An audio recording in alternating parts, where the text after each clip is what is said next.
Hello बच्चा party, welcome back to नीवा physics classes. हमने लास्ट में रेजिस्टेंस का पूरा कॉन्सेप्ट सीखा। हमने देखा सीरीज एंड पैरेलल कॉम्बिनेशन में रेजिस्टेंसेस की सर्किट प्रॉब्लम को किस तरह से सॉल्व किया जाता है। ओके, तो आई होप आपको वीडियो हेल्पफुल रहा होगा और आपने घर पे एक्स्ट्रा क्वेश्चंस की प्रैक्टिस की होगी। ओके, तो आज का वीडियो हमारा बेस्ड रहेगा cells, EMF, internal resistance, terminal voltage, इन सभी चीज़ों पर। इन सभी टर्मिनोलॉजी को हम वन बाय वन सीखेंगे और मोस्ट ऑफ द स्टूडेंट को कन्फ्यूजन होता है ईएमएफ और टर्मिनल वोल्टेज में, तो वो भी हम दूर करेंगे। आपका जितना भी कन्फ्यूजन है, जितने भी डाउट्स है बेटा, सभी हम दूर करेंगे। बट उसके लिए आपको हमें कमेंट करना है कि आपको किस टॉपिक में और कहाँ पर डाउट है। क्लियर? तो स्टार्ट करते हैं हम आज का लेक्चर। और इस वीडियो को समझने के लिए, इस वीडियो में जो भी कॉन्सेप्ट है उसको सीखने के लिए बेटा आपको वीडियो को 2 या 3 मिनट देखना नहीं है, आपको इस वीडियो को पूरा देखना है, तभी आप इस कॉन्सेप्ट को इजीली समझ पाओगे। क्लियर? तो स्टार्ट करते हैं हम सेल से। ठीक है, आप सेल क्या होता है, तो आप सभी ने अपने घरों में ये डिवाइस तो देखी होगी। सेल क्या होता है? एक डिवाइस होता है सोर्स ऑफ एनर्जी का। इस तरह का कुछ आपने अपने घरों में देखा होगा। ये क्या है बेटा? सेल। इसको क्या बोलते हैं? सेल। इसमें 2 टर्मिनल होते हैं। ये है आपका पॉजिटिव टर्मिनल और ये आपका नेगेटिव टर्मिनल, और सभी में वैल्यूज़ भी लिखी हुई होती है। जैसे इसमें यहाँ पे लिखा हुआ है 1.5 वोल्ट। ओके, यानी कि इस सेल का जो पोटेंशियल है वो 1.5 वोल्ट है। ओके, नाउ सुनिए, सेल का मतलब क्या होता है? एक इलेक्ट्रिकल डिवाइस है, ठीक है, जो क्या मेंटेन करती है? चार्जेस को, flow of charges. Okay, circuit के अंदर जो चार्ज का फ्लो होता है, चार्ज के फ्लो से ही हमें करंट मिलता है, तो जो चार्ज का फ्लो होता है उसको मेंटेन करने का काम ये डिवाइस करती है। ठीक है, और इसके अंदर क्या भरा हुआ होता है? केमिकल। इसके अंदर केमिकल भरा होता है। केमिकल रिएक्शन से, मतलब केमिकल एनर्जी जो है वो इलेक्ट्रिकल एनर्जी में कन्वर्ट होती है। कब होती है? जब हम इस सेल को किसी एक्सटर्नल सोर्स से कनेक्ट करें, किसी एक्सटर्नल वायर से कनेक्ट करें, तब आपकी अंदर की जो केमिकल एनर्जी है वो इलेक्ट्रिकल एनर्जी में कन्वर्ट होना स्टार्ट हो जाएगी। क्लियर? अब ये जो ईएमएफ है ये क्या होता है? तो सिंपली बेटा, जब आप मार्केट से सेल लाते हो तो सेल पे जो वैल्यू लिखी हुई है, इस पे लिखा हुआ है 1.5 वोल्ट। ओके, अभी हमने क्या किया? न्यू लेकर आए हैं मार्केट से, डायरेक्टली हमने यूज़ नहीं किया। ठीक है, हमने किसी सर्किट में ऐड नहीं किया है। ऐड नहीं किया इसका मतलब ये ओपन सर्किट। ठीक है, तो जब भी ये सिचुएशन हो तो इसका जो वोल्टेज होता है, जैसे इसमें 1.5 दिया हुआ है, ये क्या होता है बेटा? 1.5 ईएमएफ। और ईएमएफ का मतलब होता है इलेक्ट्रोमोटिव फोर्स। तो जनरली इसका नाम जो है वो इलेक्ट्रोमोटिव फोर्स है, लेकिन एक्चुअली में क्या है ये है पोटेंशियल डिफरेंस या आपका वोल्टेज। ठीक है, तो जो मैक्सिमम वोल्टेज है, जब हमने सेल को, बैटरी को किसी भी सर्किट से कनेक्ट नहीं किया है, इसका मतलब ओपन सर्किट। ठीक है, ओपन टर्मिनल है। ओके, ये जो टर्मिनल है ये ओपन है, किसी से बंधे हुए नहीं है, किसी से क्लोज नहीं है, तो इसीलिए इसे क्या बोलते हैं? ईएमएफ। क्लियर?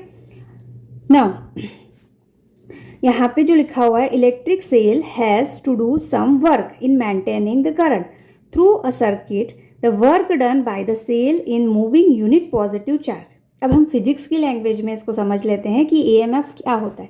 ठीक है, तो ईएमएफ का मतलब क्या होता है बेटा? ये जो बैटरी है ये यूनिट चार्ज पे जो वर्क करती है, यूनिट चार्ज को एक प्लेस से दूसरे प्लेस पे, क्योंकि चार्ज मूव करेंगे तभी इलेक्ट्रिसिटी मूव बनेगी। ठीक है, तो जब आपका ये जो सेल है केमिकल रिएक्शंस के थ्रू जो वन चार्ज को या यूनिट चार्ज को, या हम सपोज बोल लेते हैं कि 1 कूलम चार्ज को, चार्ज पर जितना इस सेल ने, इस बैटरी ने वर्क किया है, ठीक है, work on a unit charge, वो क्या होता है बेटा? ईएमएफ। क्लियर? ये क्या होता है? ईएमएफ। और हमेशा ईएमएफ की जो वैल्यू होती है वो मैक्सिमम होती है। क्लियर? ईएमएफ से ज़्यादा आपका जो सर्किट है वो वोल्टेज प्रोवाइड नहीं करेगा। अब अगर हम इसे मैथमेटिकली रिप्रेजेंट करें तो इस तरह से ई से रिप्रेजेंट करते हैं। आप, मैंने इस तरह से बनाया है, आप इस तरह से ई भी बना सकते हैं। तो ई इज इक्वल्स टू होता है W/Q, work on a charge, okay, unit charge पे जितना भी हमने वर्क किया है उसको मूव करने के लिए सर्किट के अंदर, उसे बोलते हैं ईएमएफ। और इसका यूनिट क्या है? यूनिट है, ये क्या है? पोटेंशियल। तो पोटेंशियल का यूनिट क्या होता है? वोल्ट। और यहाँ से अगर हम बात करें तो वर्क का यूनिट क्या होता है? वर्क का यूनिट होता है जूल और चार्ज का यूनिट होता है कूलम। तो जूल पर कूलम भी इसका यूनिट है ईएमएफ का। क्लियर? नाउ इंटरनल रेजिस्टेंस क्या होता है? तो जो इंटरनल रेजिस्टेंस है वो होता है, अब सिंपली जो हम सेल की बात कर रहे हैं, तो ये जो सेल होते हैं, सेल अगर नंबर ऑफ सेल्स मिल जाए तो उसको बैटरी बोलते हैं। सेल के अंदर बेटा दो टाइप के इलेक्ट्रोड्स होते हैं, एक होता है एनोड और एक होता है कैथोड। ठीक है, इस तरह से अगर हम यहाँ पे ड्रॉ करें तो एक होता है आपका एनोड और एक होता है कैथोड। एनोड जो है वो नेगेटिवली चार्ज होता है और कैथोड जो है वो पॉजिटिवली। ठीक है, तो एक्चुअली में क्या है कि इस सेल के अंदर जो केमिकल्स भरे होते हैं, केमिकल के रिएक्शन के कारण एनोड से जो इलेक्ट्रॉन्स हैं वो लीव कर देते हैं। ठीक है, एनोड को छोड़ देते हैं। और जब हम इससे एक्सटर्नल सर्किट यहाँ पे अटैच किया हमने, मान लो कि एक वायर अटैच किया, तो इस एक्सटर्नल सर्किट के थ्रू इलेक्ट्रॉन जो है वो मूव करना स्टार्ट कर देते हैं। ठीक है, क्लियर? तो यहाँ बाहर एक्सटर्नली इलेक्ट्रॉन्स मूव कर रहे हैं। ठीक है, अब यहाँ से एनोड से जब इलेक्ट्रॉन गए, ओके, तो क्या होगा? अंदर जो है, अंदर आयंस रह जाएंगे। ठीक है, तो केमिकल के अंदर आयंस मूव कर रहे हैं। ये केमिस्ट्री में आप और भी डिटेल में पढ़ोगे, मैं सिर्फ थोड़ा बेसिक समझाने की कोशिश कर रही हूँ। अंदर जो है वो आयंस मूव करेंगे और बाहर क्या करेंगे? इलेक्ट्रॉन्स मूव करेंगे। तो इस तरह से सर्किट जो है वो पूरा कंप्लीट रहेगा। सर्किट कंप्लीट रहेगा तभी आपको करंट मिलेगा। ठीक है, ओपन सर्किट का मतलब क्या है? करंट की वैल्यू जीरो। तो ये ईएमएफ जो है वो ओपन सर्किट में मैक्सिमम वैल्यू इसकी होती है। ठीक है, ओपन सर्किट में इन द सेंस करंट की वैल्यू इसमें जीरो होगी। क्लियर? अब देखो इंटरनल रेजिस्टेंस, तो ये जो इलेक्ट्रोलाइट सोल्यूशन भर रखा है जिसमें केमिकल रिएक्शंस होते हैं, ये क्या करती है? आयंस को, मतलब जो भी चार्जेस होते हैं उनको क्या करते हैं? अपोज करने, उनके मोशन को अपोज करने का काम करते हैं। ठीक है, और ये अपोजिंग फैक्टर, इंटरनली जो अपोजिंग फैक्टर है वो होता है इंटरनल रेजिस्टेंस। ठीक है, सिंपल हम रेजिस्टेंस को एक्सटर्नल नहीं बोलते, सिंपल रेजिस्टेंस का मतलब एक्सटर्नल ही है।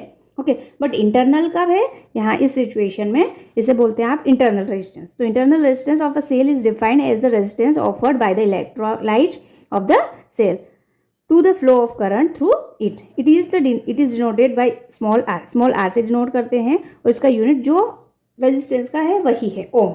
ठीक है, अभी किन चीज़ों पे डिपेंड करता है? तो जो इलेक्ट्रोड्स हैं एनोड और कैथोड, इनके बीच का जो सेपरेशन है उस चीज़ पे डिपेंड करता है इंटरनल रेजिस्टेंस। ठीक है, दो ये जो इलेक्ट्रोड्स है ये कितने एरिया के बने हुए हैं इस पे डिपेंड करता है। इन्वर्सली डायरेक्टली प्रोपोर्शनल है सेपरेशन के और इन्वर्सली प्रोपोर्शनल है एरिया के।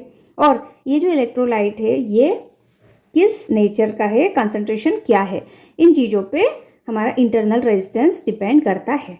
क्लियर? और आप एक बात ध्यान रखना कि हमेशा जब हम सर्किट में इस तरह से बनाएंगे, अगर आपने यहाँ पे ईएमएफ लिखा हुआ है, मतलब ई लिखा हुआ है, ई की वैल्यू लिखी हुई है, और अगर साथ में इसके साथ में रेजिस्टेंस बना हुआ नहीं है, ठीक है, तो भी एक्चुअली में इसका रेजिस्टेंस इंटरनल रेजिस्टेंस होता ही है। ठीक है, चलिए अब टर्मिनल पोटेंशियल क्या है? तो अब हम जब सेल से, ये सेल है इसको हमने एक्सटर्नल सोर्स से कनेक्ट कर दिया, तो अब क्या होगा? करंट फ्लो होगा। ठीक है, और करंट फ्लो होगा तब क्या होगा?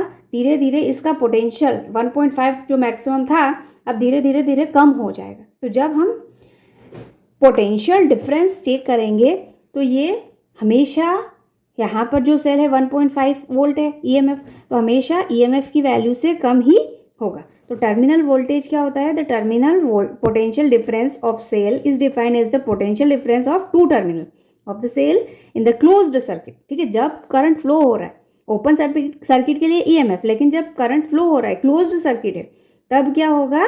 आपका जो पोटेंशियल डिफरेंस होगा या वोल्टेज होगा उसको बोलते हैं टर्मिनल पोटेंशियल डिफरेंस। इसको V से डिनोट करते हैं, उसका यूनिट क्या होता है बेटा? वोल्ट। ओके, और ऑलवेज ये जो V है टर्मिनल पोटेंशियल ये ईएमएफ से कम होगा। ठीक है, इक्वल कब होगा? जब हम इनिशियली नया सेल लेकर आए हैं और उससे हमने किसी भी डिवाइस से कनेक्ट नहीं किया, तब तो जो ओपन है, ओपन सर्किट है, तब तो टर्मिनल वोल्टेज और पोटेंशियल दोनों सेम ही हो जाएंगे, लेकिन जब हम कनेक्ट करेंगे तो टर्मिनल वोल्टेज की वैल्यू कम हो जाएगी। इतनी चीज़ें। अब देखते हैं हम relation between terminal potential difference EMF and internal resistance. अब तीनों में हम डिफरेंस देखते हैं, ठीक है। तो सिंपल सी सिचुएशन हमने ली है, हमने क्या किया, ये हमने एक सेल लिया है, ठीक है। सेल का ईएमएफ कितना है ई और इंटरनल रेजिस्टेंस आर है। अब इस सेल को हमने एक्सटर्नल रेजिस्टेंस या एक्सटर्नल वायर से कनेक्ट किया जिसका रेजिस्टेंस कितना है आर। अब ये सेल है, ये पॉजिटिव टर्मिनल है, तो यहाँ से करंट जाएगा, ठीक है, क्योंकि करंट हमेशा पॉजिटिव से नेगेटिव, ओके। जो कन्वेंशनल करंट की डायरेक्शन है वो पॉजिटिव से नेगेटिव की तरफ होती है, तो ये हमने कर दिया। अब मान लीजिए कि यहाँ पे ये हायर वोल्ट, ये जो पॉजिटिव टर्मिनल होगा, मतलब ये हायर पोटेंशियल है, तो यहाँ पर हम V मान लेते हैं पोटेंशियल, और यहाँ पर क्या मान लेती हूँ मैं, 0, ठीक है। अगर इस पॉइंट पे V है तो बेटा इस पॉइंट पे भी V होगा और इस पॉइंट पे भी V होगा, क्योंकि इन दोनों के बीच में अभी कुछ नहीं है, ठीक है, कोई भी रेजिस्टेंस कनेक्टेड नहीं है, इसलिए जो पोटेंशियल यहाँ का होगा इस पॉइंट का, वही यहाँ का होगा। क्लियर।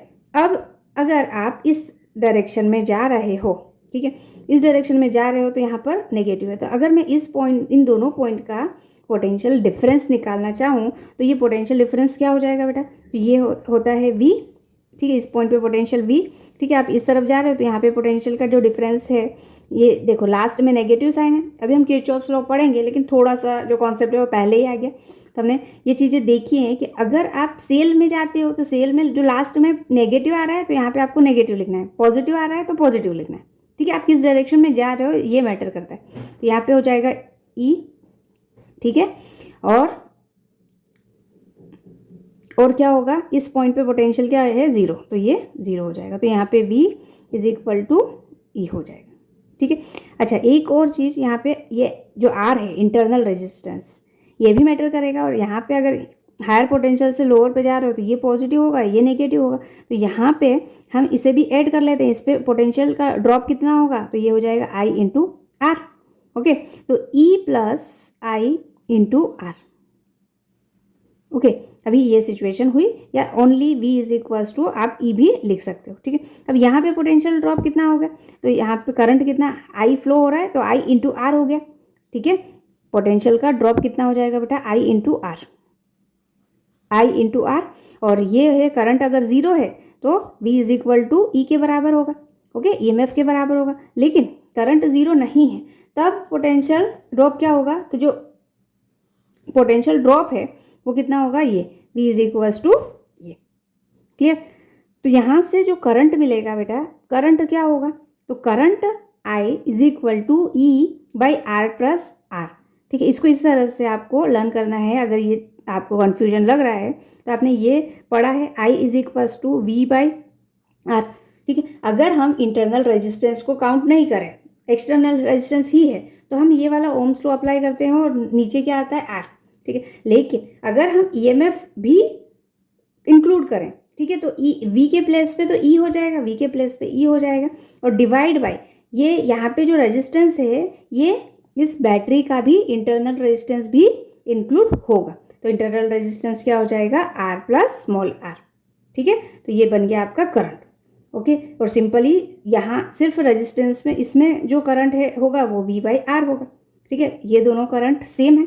अगर यहाँ पे देखिए और यहाँ पर देखिए तो करंट की वैल्यू सेम है, तो फर्स्ट और सेकंड सिचुएशन को दोनों को हमने क्या किया, इक्विवेलेंट किया, तो स्मॉल r की वैल्यू हमारी यहाँ से निकल के आई, R इज इक्वल्स टू, ये पूरा सॉल्व किया, तो R is equals to capital R E minus V minus 1, ठीक है। तो अगर हमको इंटरनल रेजिस्टेंस फाइंड करना है तो हम ये सिचुएशन यूज़ करेंगे, क्लियर। अब देखो 2-3 चीज़ें हैं। चार्जिंग ऑफ सेल, इसका मतलब जैसे आपने देखा होगा कि जब हम फ़ोन को चार्ज लगाते हैं तब क्या होता है, हम चार्ज कर रहे हैं, लेकिन जब हम फ़ोन को यूज़ करते हैं तो फ़ोन क्या होता है, डिस्चार्ज होता है। तो जब चार्जिंग कर रहे हैं और जब डिस्चार्ज हो रहा है, ये दोनों कंडीशंस अलग है बेटा। डिस्चार्ज हो रहा है इन द सेंस हम एनर्जी का, हम करंट का यूज़ कर रहे हैं, ठीक है। मतलब जो करंट की वैल्यू है वो हायर से लोअर पे जा रही है, क्लियर।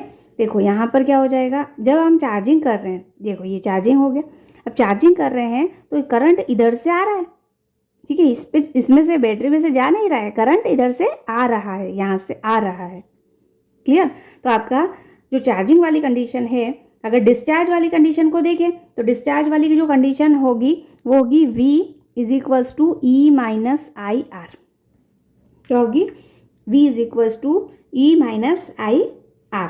अब यहाँ पे देखो, आप थोड़ा सा मैंने यहाँ पे गलत लिखा है, ये यहाँ पे माइनस आएगा। क्यों? क्योंकि जब आप इधर जा रहे हो, ठीक है, नेगेटिव है, यहाँ पे क्या हो रहा है, नेगेटिव है, तो यहाँ पे नेगेटिव लेना है आपको। तो इस तरह से डिस्चार्ज वाली कंडीशन में V is equals to E minus I R है।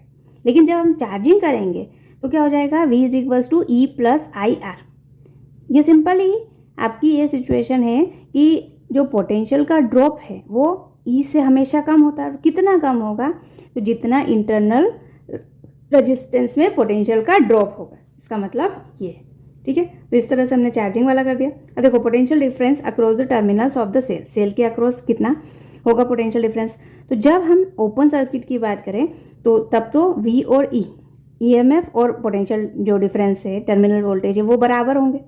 ठीक है, क्योंकि यहाँ पर अगर मैं देखूँ तो यहाँ पे क्या हो जाएगा, पोटेंशियल VP।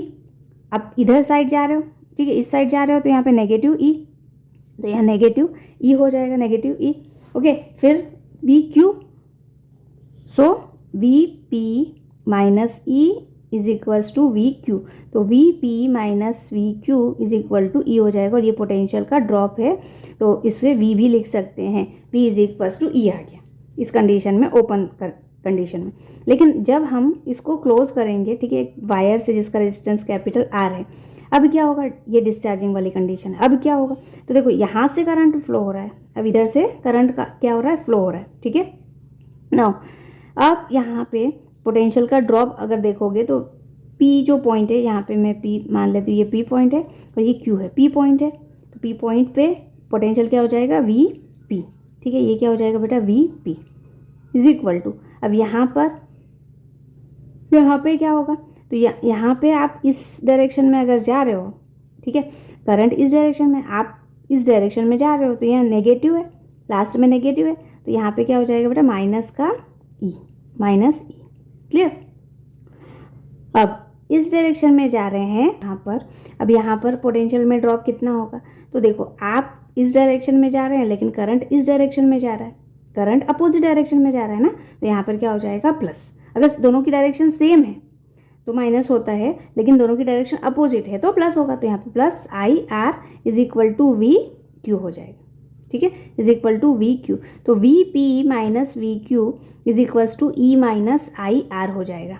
ठीक है, यहाँ पर क्या हो जाएगा? IR, E माइनस IR, और जो VQ है वो पोटेंशियल है, V है, और V is equals to IR होता है। ठीक है, तो ये वाली कंडीशन डिस्चार्जिंग। और चार्जिंग वाली कंडीशन में क्या होता है? करंट की जो डायरेक्शन है वो चेंज हो जाएगी, और करंट की डायरेक्शन चेंज होने से यहाँ पर प्लस हो जाएगा IR। ओके, प्लस होगा तो E प्लस IR हो जाएगा, तो E प्लस IR मिलेगा आपको यहाँ पर। क्लियर? और एक और कंडीशन, जब शॉर्ट सर्किट हो जाए, मतलब जो दोनों वायर्स हैं उनके बीच में हमने कोई other source, external source connect नहीं किया है, बस दोनों वायर को कनेक्ट कर दिया। ठीक है, तो उस सिचुएशन में क्या होता है? Short circuit. तो उसमें एक्सटर्नल रेजिस्टेंस की वैल्यू क्या है बेटा? 0। तो यहाँ पर एक्सटर्नल रेजिस्टेंस R के प्लेस पे हमें क्या पुट करना है? 0। ठीक है, तो ये आ गया आपका V is equals to E minus IR। ठीक है, तो V की वैल्यू जब 0 पुट करेंगे तो E is equal to IR हो जाएगा, E is equal to IR हो जाएगा। क्लियर? ओके, तो सेल का कॉन्सेप्ट आप समझ गए। ओके, इसमें 3 कॉन्सेप्ट्स आपको लर्न करने हैं। वो हैं, सबसे पहले तो जब बैटरी आपकी डिसकनेक्टेड रहे, मतलब ओपन सर्किट रहे, तो ओपन सर्किट में जो भी टर्मिनल पोटेंशियल होता है वो EMF के बराबर होता है। ओके, फिर हमें, अगर बैटरी आपकी डिस्चार्ज हो रही है तो क्या होगा? टर्मिनल वोल्टेज कम होगा हमेशा, किससे? EMF से, और इंटरनल रेजिस्टेंस में जो ड्रॉप हो रहा है उससे। ठीक है, चार्ज हो रहा है तो ये हो जाएगा E प्लस IR। क्लियर? और अगर आपका शॉर्ट सर्किट हुआ है तो शॉर्ट सर्किट में क्या होता है बेटा? E is equals to IR हो जाएगा, V की वैल्यू IR से 0 हो जाएगी। कैपिटल R जो रेजिस्टेंस है वो आपका नहीं है, तो R is equal to capital R 0। ठीक है, V is equals to IR। ठीक है, तो यहाँ पर रेजिस्टेंस, एक्सटर्नल रेजिस्टेंस है ही नहीं, तो ये V की वैल्यू क्या हो जाएगी? 0। तो यहाँ 0 रखेंगे, और E माइनस R से IR is equal to E हो जाएगा, तो करंट जो है वो E बाई R मिलेगा। करंट क्या मिलेगा यहाँ पे? E by R। ओके, तो ये कॉन्सेप्ट आपको लर्न करना है, याद रखना है, बस इसी पर बेस्ड हमारे सारे न्यूमेरिकल्स हो जाएंगे। अब देखिए, फर्स्ट क्वेश्चन है the reading on a high resistance volt meter when a cell is connected across it is 3 volt. एक सेल है बेटा यहाँ पर, ओके सेल का इंटरनल रेजिस्टेंस होता है तो हम इंटरनल रेजिस्टेंस को R मान लेते हैं और सेल की वैल्यू है 3 वोल्ट। अब इससे सेल से एक वोल्ट मीटर कनेक्टेड है। हमेशा वोल्ट मीटर जो है वो वोल्टेज की रीडिंग देता है और हमेशा कैसे कनेक्ट होता है, पैरेलल कनेक्ट होता है, तो मैक्सिमम जो करंट है ठीक है वो आए, इसीलिए इसका रेजिस्टेंस हम हाई रखते हैं। तो वोल्ट मीटर जो है इस तरह से लगा हुआ है और वोल्ट मीटर में रीडिंग आई है 3 वोल्ट। इसका मतलब ईएमएफ की वैल्यू है, एक्सटर्नल सोर्स नहीं लगा है, ईएमएफ की वैल्यू कितना है बेटा 3 वोल्ट। अब हमने क्या किया, एक एक्सटर्नल यहाँ पर हमने क्या किया, एक इस तरह से एक्सटर्नल रेजिस्टेंस लगा दिया, R इज इक्वल्स टू 4 ओम का। तो अब वोल्ट मीटर में जो रीडिंग आई है वो जो पोटेंशियल टर्मिनल पोटेंशियल हो जाएगा इसका, वो हो जाएगा 1.2 volt. Okay, R is equal to 4 ohm. तो आपको इंटरनल रेजिस्टेंस की वैल्यू फाइंड आउट करनी है। ओके, देखो दोनों कंडीशन में जो करंट की वैल्यू है, करंट की वैल्यू तो सेम ही रहेगी। ओके, तो यहाँ से अगर हम करंट की वैल्यू फाइंड करें, I is equals to V/R, ठीक है। तो पोटेंशियल ड्रॉप कितना है 1.2 और R की वैल्यू है आपकी 4, तो यहाँ से करंट आ जाएगा, आपका पॉइंट हटाया तो 4 से कैंसिल किया तो ये हो जाएगा 3, सो 3/10 ये आपका करंट आ गया। ओके, करंट की वैल्यू कितनी आई बेटा 3/10 एम्पियर।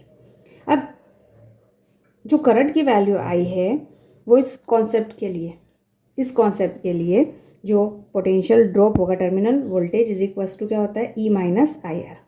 अगर क्वेश्चन में कुछ नहीं कहा हुआ है, ठीक है, तो आपका जो बैटरी है वो क्या कर रहा है, डिस्चार्ज हो रहा है, ठीक है।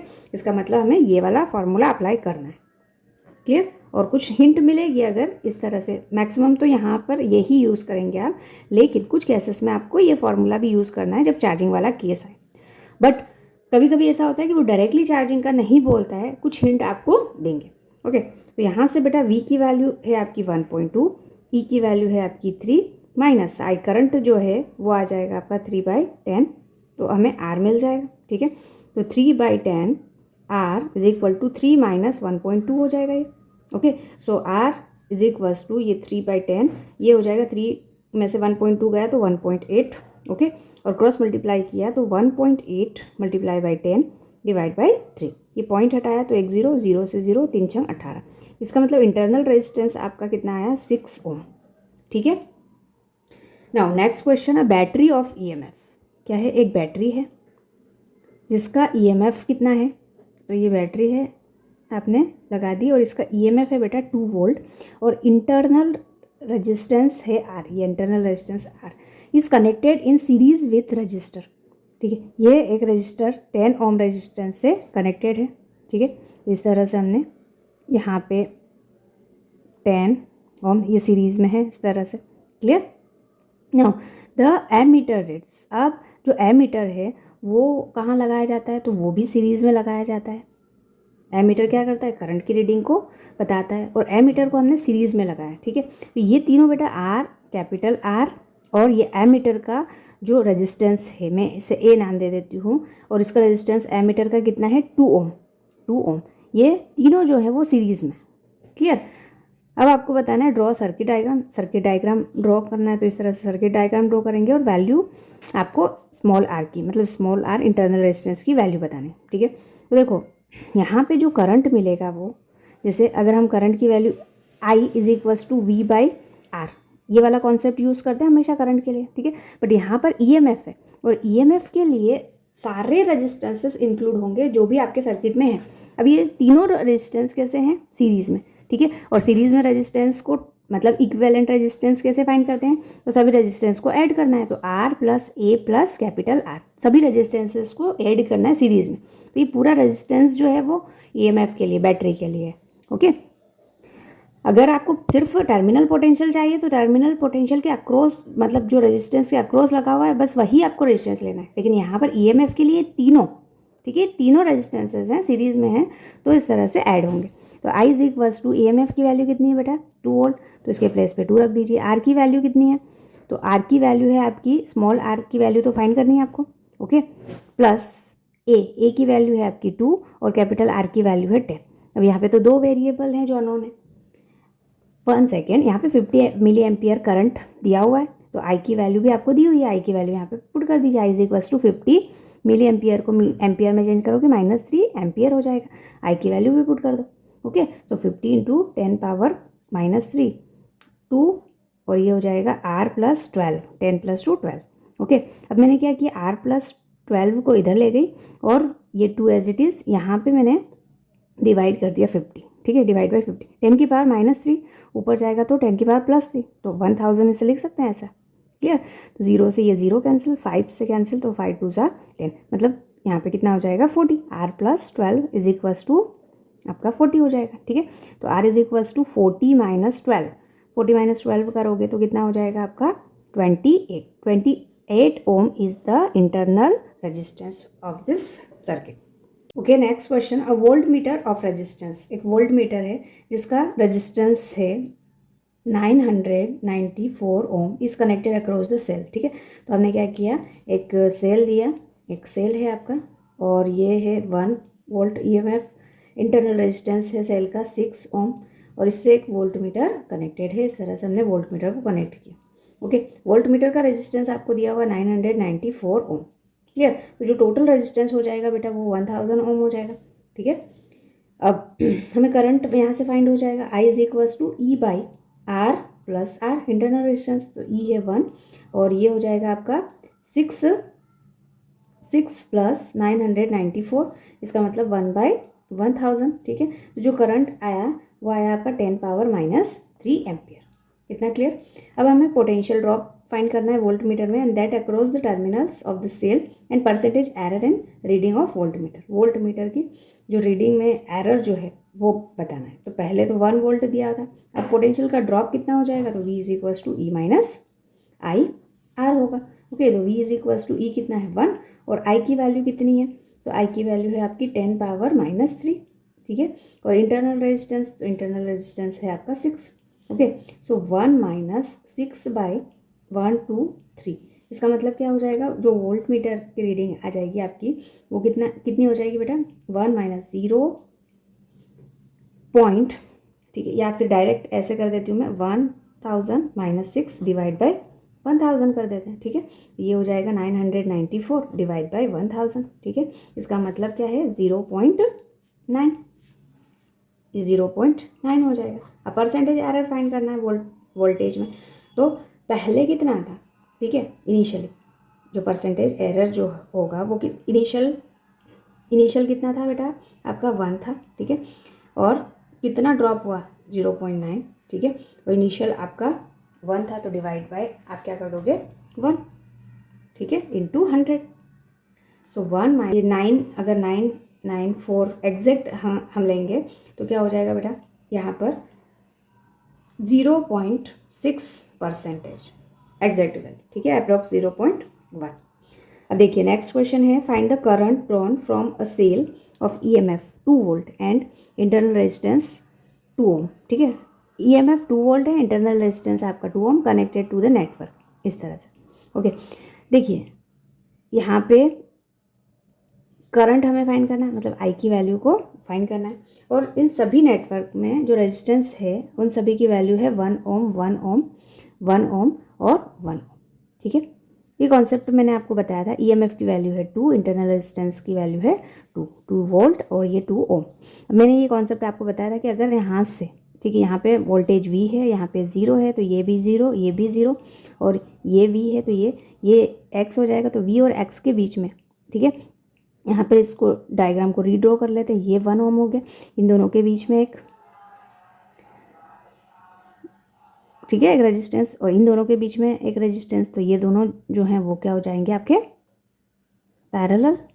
ओके, ये पैरेलल हो गए। ओके, और एक बीच में यहाँ पर रेजिस्टेंस बचा, तो यहाँ पे पैरेलल में ये हाफ हो जाएगा और सीरीज़ में 1 हो जाएगा, और ये तीनों फिर पैरेलल में हो जाएंगे तो 1/3। तो जो R इक्विवेलेंट होगा बेटा वो हो जाएगा 1/3 ओम। क्लियर।